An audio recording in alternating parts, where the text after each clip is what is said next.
All right, let's move on to the Bolts and the Leafs, the second game on Wednesday night.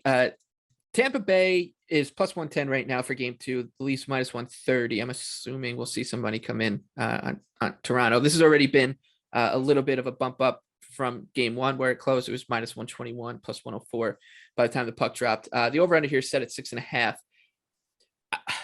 There's a couple different things about what happened in game one. At first, like the first glance, like, yeah, the Lightning looked terrible. I don't know if I've ever seen Tampa play as poorly as they showed in that game. And, I've seen a lot of them as an Islander fan over the past couple seasons. They just looked off. They looked a step behind each other. There was no kind of seamlessness to their game, which usually there is. And then the game state was also incredibly strange, right? We had the 5-minute major right off the jump, then the Maple Leafs score a power play goal for themselves. There was a 5-on-3 for the Maple Leafs. There was very little rhythm at 5-on-5. So, the head coach for the Lightning, of course, is going to say that he didn't learn anything about either team in game one because of the lack of 5-on-5. I think that's a little bit unfair to the way Toronto played. Like in those situations, they handled themselves well. However, I do think we probably saw the worst effort we will see from Tampa maybe this entire playoffs, no matter how long they're in it, in game two. And that being said, who's to say that the Leafs don't continue to play? They've been playing well going into the playoffs. So it's a really tough one to glean from game one. I was on Tampa in game one, and I'll probably be back on Tampa in game two, especially if the price is inflated. So it's plus 110 right now. I'd probably bet them at that price. And I know you're going to tell me you're going the other way. Yeah, so I mean, I do agree with you in the sense that that was probably as bad as we're going to see Tampa Bay play.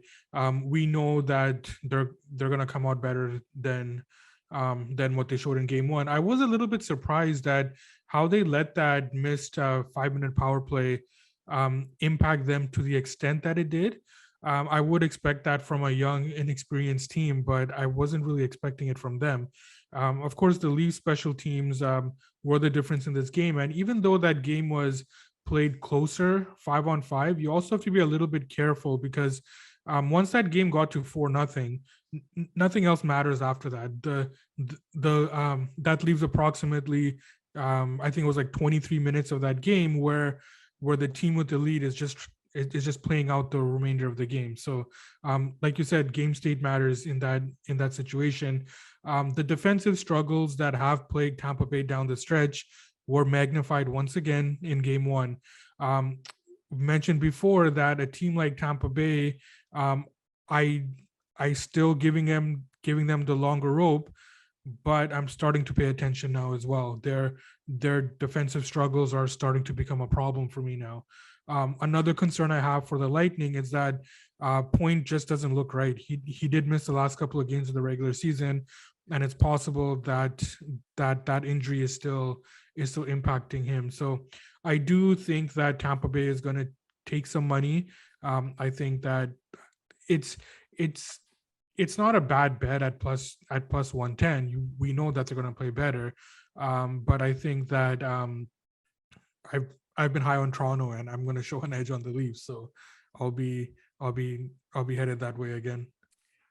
Yeah, the Point thing, it does loom large. I think it's not a well-kept secret that he's definitely not 100%. And you wonder if John Cooper needs to do something to maybe take some pressure off him, if it's bumping Ross Colton up. I don't know. Because I think if you looked at that game, there was probably 3 players on Tampa Bay that I thought were decent out of 20. So that's a problem. And one of them I thought was Ross Colton, who looks fine. And the Lightning are, like you said, they've earned the benefit of the doubt here, and they've earned